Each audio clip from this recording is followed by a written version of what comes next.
अब थोड़ा ये भी जाने कि चुनाव और उसके बीच के संबंध तो हैं लोकतंत्र में, पर क्या जो चुनाव है वो वास्तव में लोकतांत्रिक है? दूसरे शब्दों में, ऐसी कौन सी चीजें हैं जो चुनाव को लोकतांत्रिक बनाती हैं? किस चुनाव को हम लोकतांत्रिक कहेंगे और लोकतांत्रिक चुनाव के मायने क्या हैं? किन्हें हम लोकतांत्रिक चुनाव कहेंगे? लोकतांत्रिक और गैर लोकतांत्रिक दोनों प्रकार के चुनाव दुनिया भर में होते हैं। यद्यपि गैर लोकतांत्रिक चुनाव को भी लोकतंत्र का जामा पहना दिया जाता है, लेकिन वास्तव में ऐसे देशों में जहां पर चुनाव गैर लोकतांत्रिक तरीके से हो रहे हों, वे लोकतांत्रिक प्रक्रिया से वास्तव में कोसों दूर हैं। तो हम किन चुनावों को लोकतांत्रिक कहेंगे? यदि किसी चुनाव को लोकतांत्रिक वास्तव में रहना है तो किन नियमों का पालन जरूरी है? दूसरे शब्दों में, चुनावों को लोकतांत्रिक बनाने के लिए मूलभूत नियम क्या क्या हैं? यदि मुझे अपने स्कूल में चुनाव करवाने हैं और लोकतांत्रिक चुनाव करवाने हैं तो किन बातों का मुझे पालन करना होगा ताकि ये जो चुनाव है वह वास्तव में लोकतांत्रिक हो, गैर लोकतांत्रिक न हो? गैर लोकतांत्रिक के मायने हम आगे समझेंगे। दिखने को तो या कहने को तो लोकतांत्रिक, लेकिन सच्चाई से कोसों दूर। तो यहाँ हम पहले थोड़ा समझ लें कि कौन सी ऐसी आधारभूत बातें, आधारभूत सिद्धांत या आधारभूत नियम होते हैं जो एक चुनाव को वास्तव में लोकतांत्रिक चुनाव कहलाने की पात्रता देते हैं, कहलाने की महसूस कराते हैं। पहला, सच्चा लोकतंत्र वो, सच्चा लोकतांत्रिक चुनाव वो जहां सभी वयस्क लोगों को मत देने का अधिकार हो। सभी वयस्क, दो बातें हैं, सभी लोगों को, अर्थात लिंग, धर्म, जाति, अमीर, गरीबी, शिक्षा इनसे परे सभी, और वयस्क लोगों को, अर्थात वे सभी लोग जो उस देश की परिभाषा में वयस्क की श्रेणी में आते हों।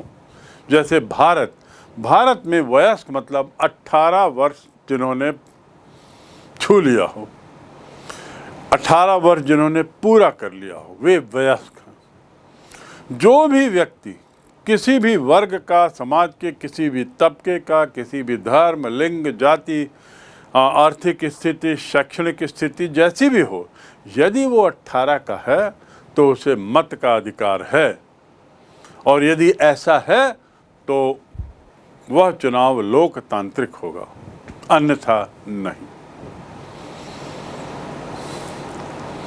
तो ये दो शब्द बड़े महत्वपूर्ण हैं, सभी और वयस्क। ऐसा ना हो कि कुछ वयस्कों को छोड़ दिया जाता होगा किसी अन्य आधार पर, विकलांगता के आधार पर, शिक्षा के आधार पर, आर्थिक स्थिति के आधार पर। यदि ऐसा किया जा रहा है तो फिर लोकतांत्रिक नहीं है, अन्यथा वो लोकतांत्रिक है।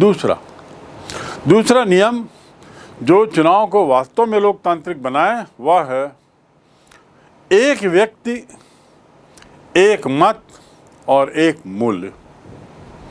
1 vote, 1 person, 1 vote and 1 value. एक व्यक्ति, एक मत, एक वोट। क्या मायने? हर व्यक्ति को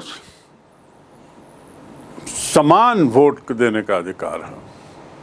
ऐसा नहीं कि कोई गरीब है तो उसको 1 वोट देने का अधिकार, और कोई अमीर है तो उसे 2 वोट देने का अधिकार, और कोई और बहुत उच्च श्रेणी का अमीर है तो उसे 5 वोट देने का अधिकार। लोकतांत्रिक प्रक्रिया में ऐसा नहीं होता। ऐसे ही वोटों की वैल्यू भी बराबर हो। वैल्यू के मायने क्या कि वही कि उनकी जो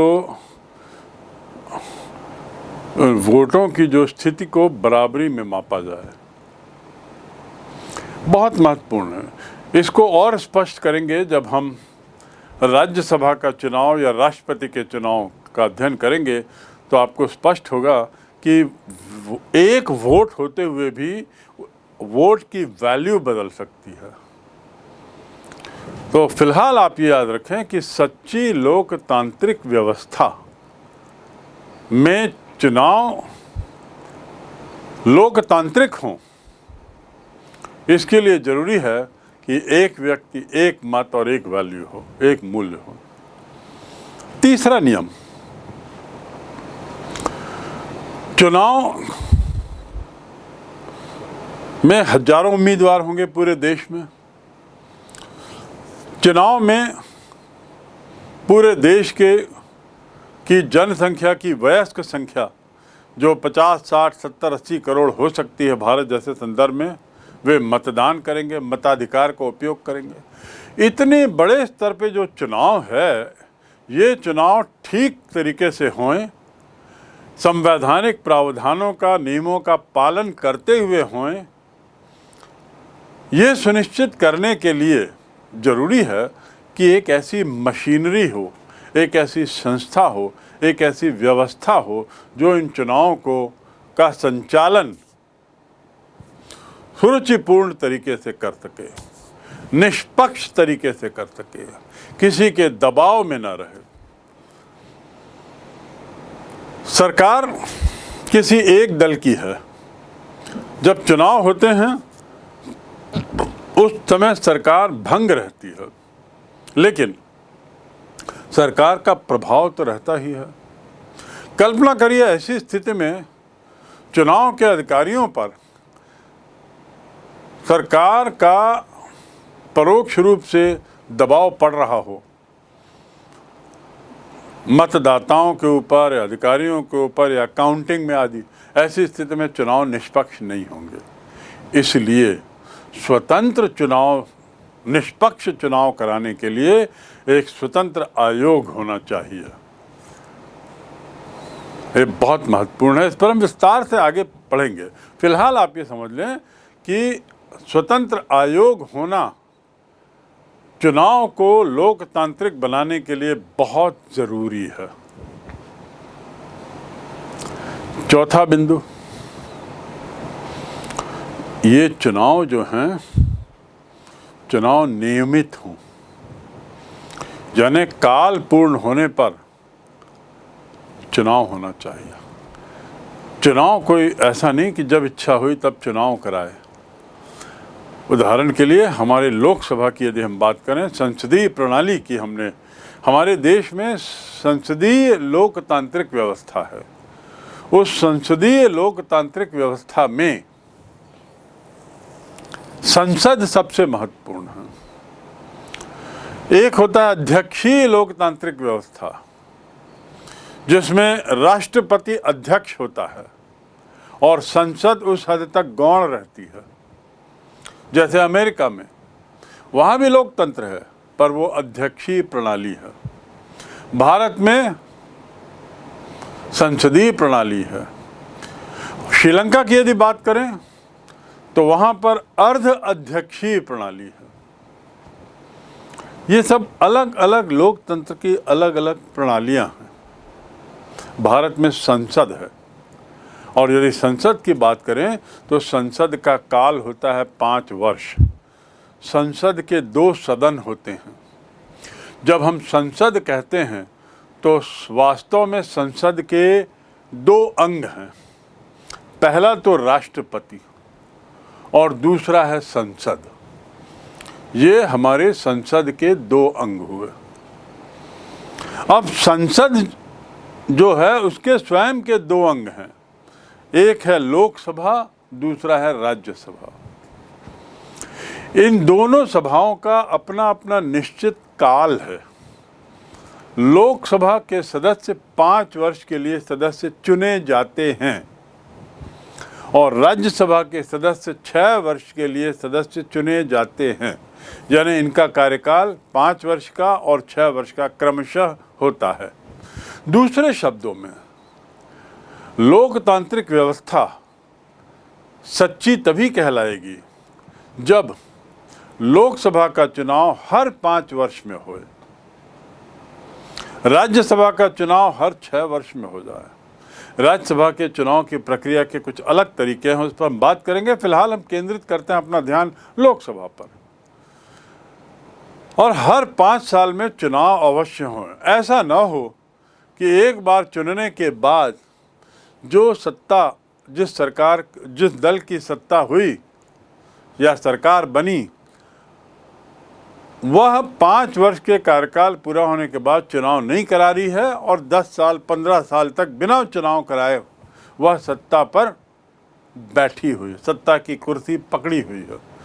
ऐसी स्थिति में सच्चा लोकतंत्र नहीं कहलाएगा, क्योंकि चुनाव जब हुआ तो जनता ने प्रतिनिधियों को 5 साल के लिए चुना।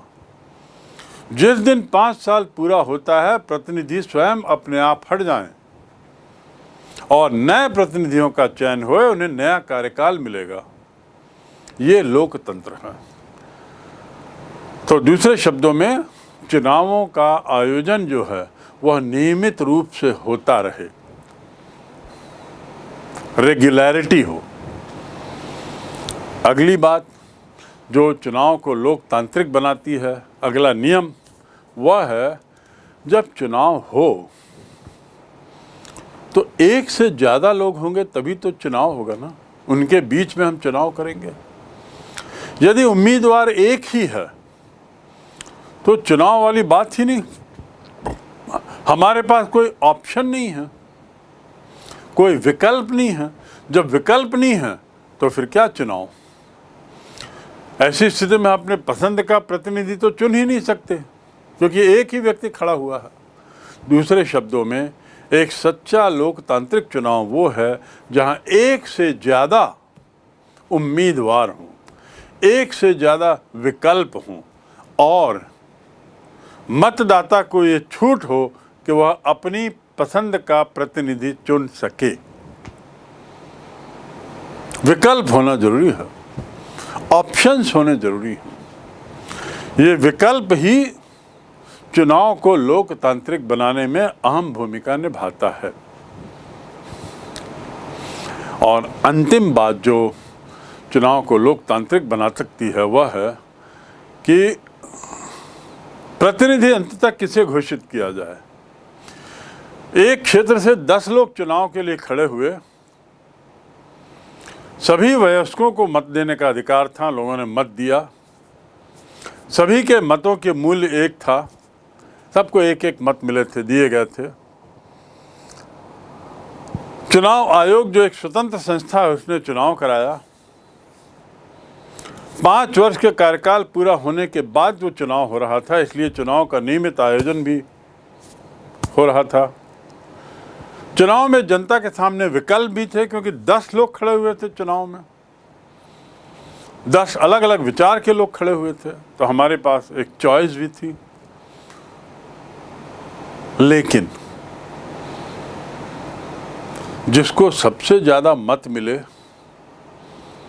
उसे प्रतिनिधि नहीं चुना गया,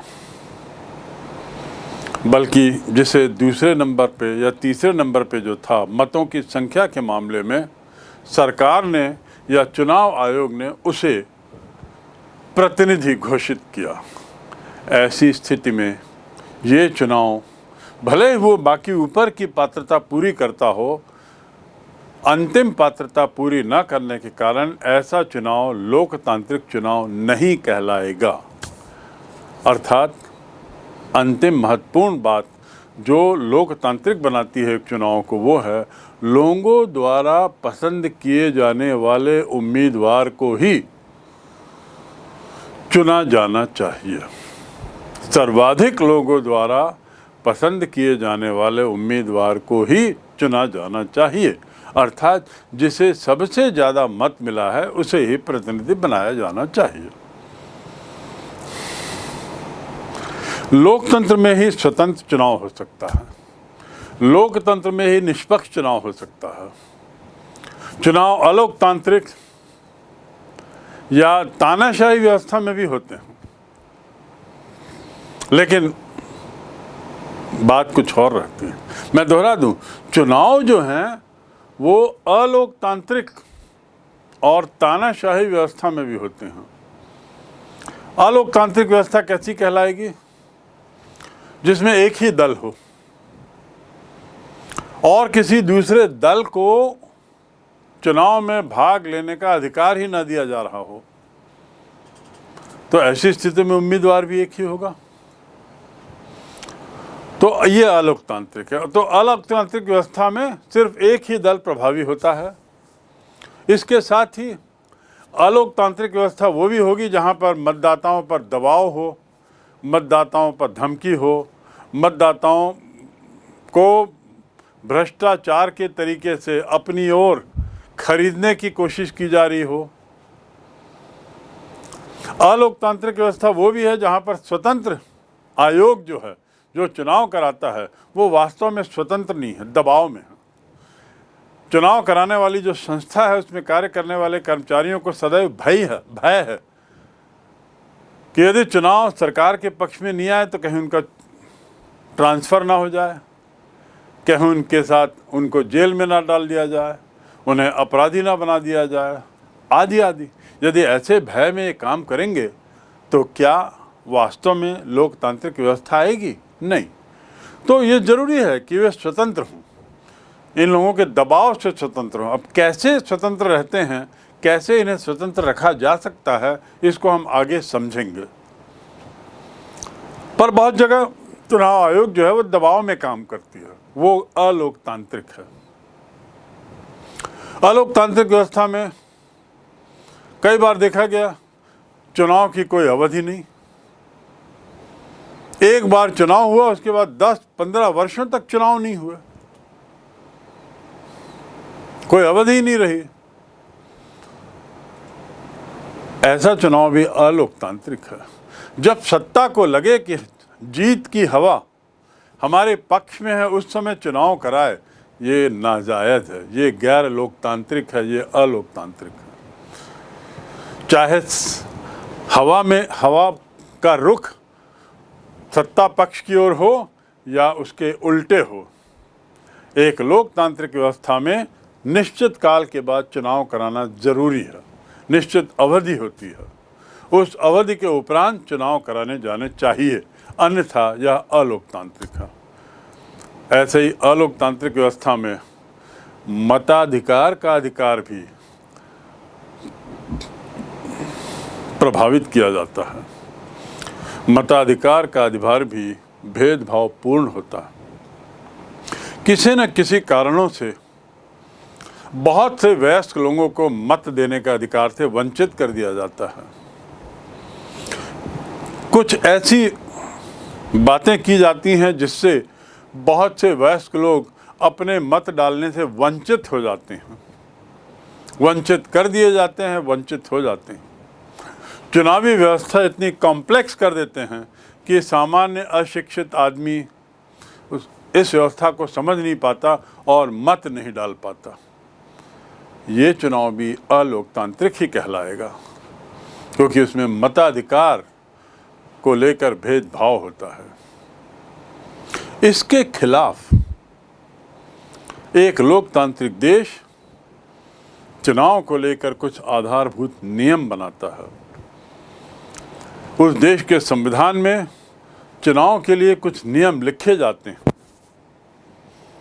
इसलिए ताकि ऊपर जो मैंने अभी आपको बातें बताई जो चुनाव को अलोकतांत्रिक बनाती हैं, ऐसा ना हो। भारत के संदर्भ में ये सुनिश्चित करने के लिए कि भारत के सभी चुनाव लोकतांत्रिक हों, हमारे यहाँ संवैधानिक प्रावधान किए गए हैं, कुछ मूलभूत नियम बनाए गए हैं और इस संबंध में विस्तृत कानून नियम बनाने का काम सरकार के पहले अंग पर छोड़ दिया गया है, जिसे विधायिका कहते हैं। मैं यहाँ स्पष्ट करना चाहूँगा कि जब हम सरकार शब्द कहते हैं, गवर्नमेंट, तो उसके 3 अंग होते हैं, 3 अवयव होते हैं। यदि हम सरकार को एक शरीर माने तो एक ऐसा शरीर जिसके 3 भाग हैं। पहला कहलाता है विधायिका, जिसका काम है कानून बनाना। दूसरा अंग है कार्यपालिका, जिसका काम है विधायिका द्वारा बनाए गए कानूनों को लागू करना, विधायिका द्वारा दिए गए योजनाओं का क्रियान्वयन करना, यह है कार्यपालिका। और तीसरा भाग है न्यायपालिका।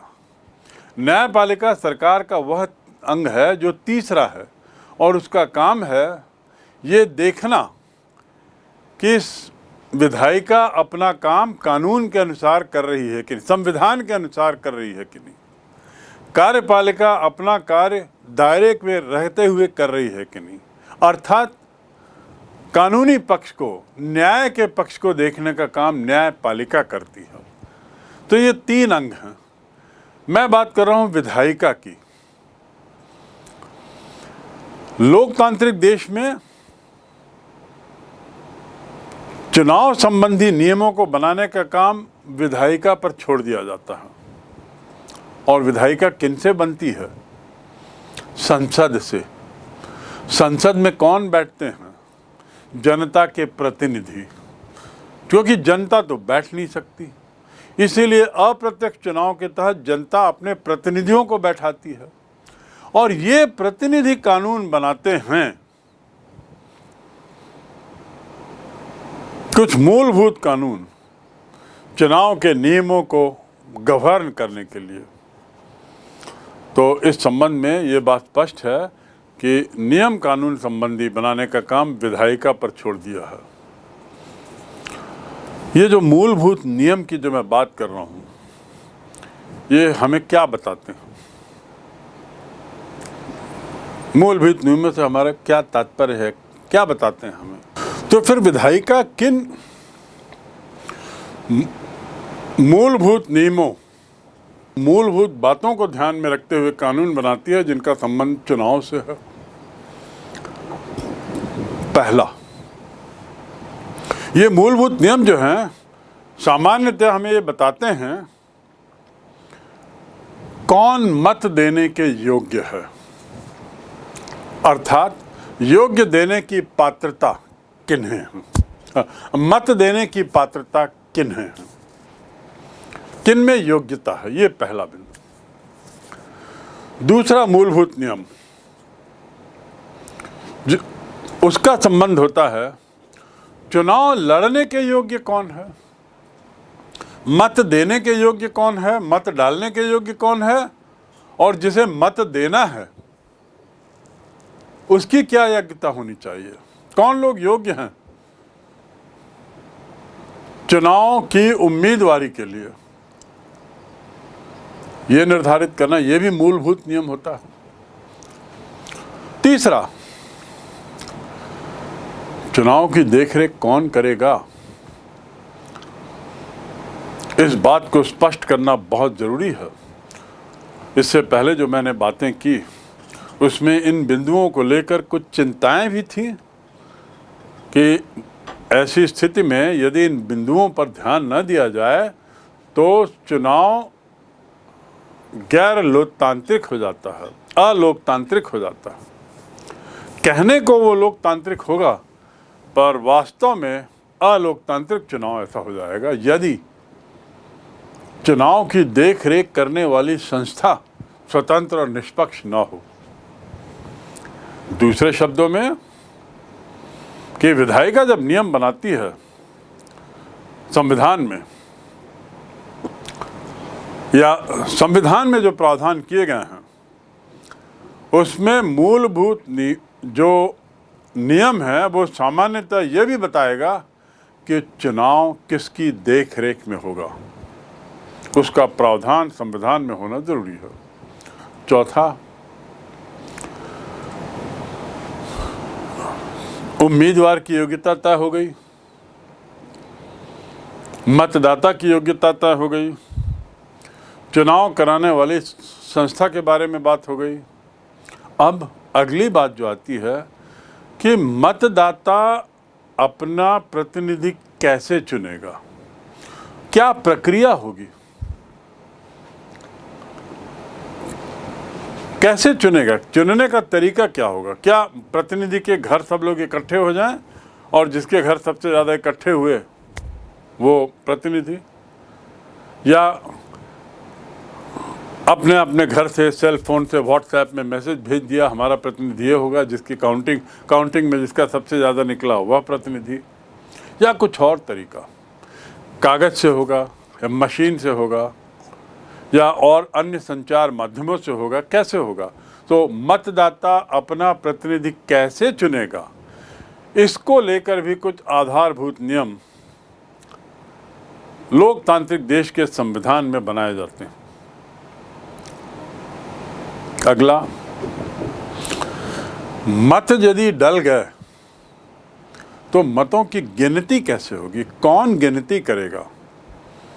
लाखों लोग मत डालेंगे और भारत जैसे देश में जहां की जनसंख्या 133 करोड़ है, लगभग 60 करोड़ लोग मतदान करते हैं। यदि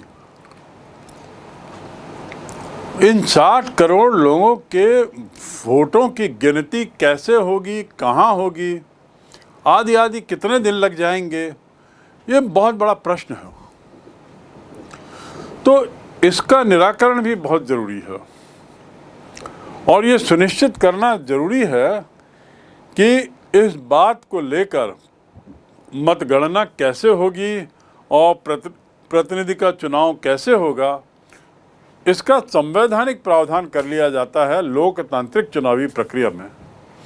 जो भी देश अपने को सच्चा लोकतंत्र कहता है वह देश अपने संविधान में इन बिंदुओं को लेकर प्रावधान कर देता है, और जिसमें अंतिम बिंदु यह है कि मतगणना कैसे होगी और प्रतिनिधियों का चुनाव कैसे होगा, इसको लेकर कुछ आधारभूत नियम बन गए हों और संविधान में उसे इंसर्ट कर दिया गया हो।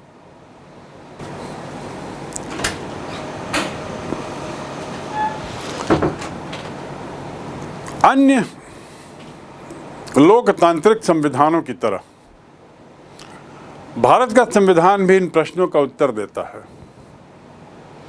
विश्व के बहुत सारे देशों में लोकतांत्रिक व्यवस्था आ गई है और उसके कारण है क्योंकि लोकतांत्रिक व्यवस्था का संबंध जनता से है, सीधा। लेकिन इतना ही नहीं, इसके अलावा लोकतांत्रिक व्यवस्था में जनता को अपने विकास का पूरा अवसर मिलता है। इसलिए भी लोकतांत्रिक व्यवस्था इतनी पॉपुलर हुई है। दुनिया के बहुत से देशों में आ गई तो दुनिया के बहुत से देशों में संवैधानिक प्रावधान किए गए हैं इन सब मूलभूत नियमों को लेकर, जिनका जिक्र मैंने अभी किया। और उन प्रावधानों के तहत थोड़ा अंतर भी यदि आया है तो यही अंतर जो है लोकतंत्र के प्रकारों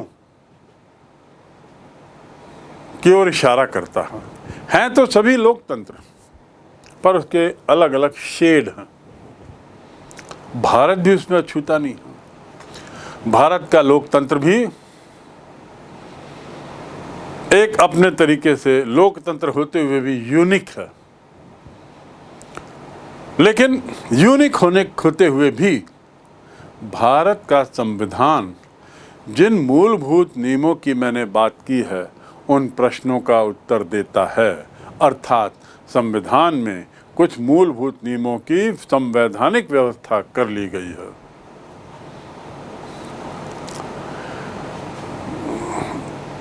जो चुनाव होते हैं उनका लक्ष्य यही रहता है कि एक स्वतंत्र और निष्पक्ष चुनाव हो। एक स्वतंत्र और निष्पक्ष चुनाव। जितने अभी प्रश्न उठे मूलभूत नियमों को लेकर, उसमें ये मान गए होंगे कि एक ही लक्ष्य जिसे लोकतांत्रिक चुनाव कहा जा सकता है। और ये लोकतांत्रिक चुनाव के तहत ये बात स्पष्ट है कि हमें ज़्यादा से ज़्यादा उत्तर इसके मिलते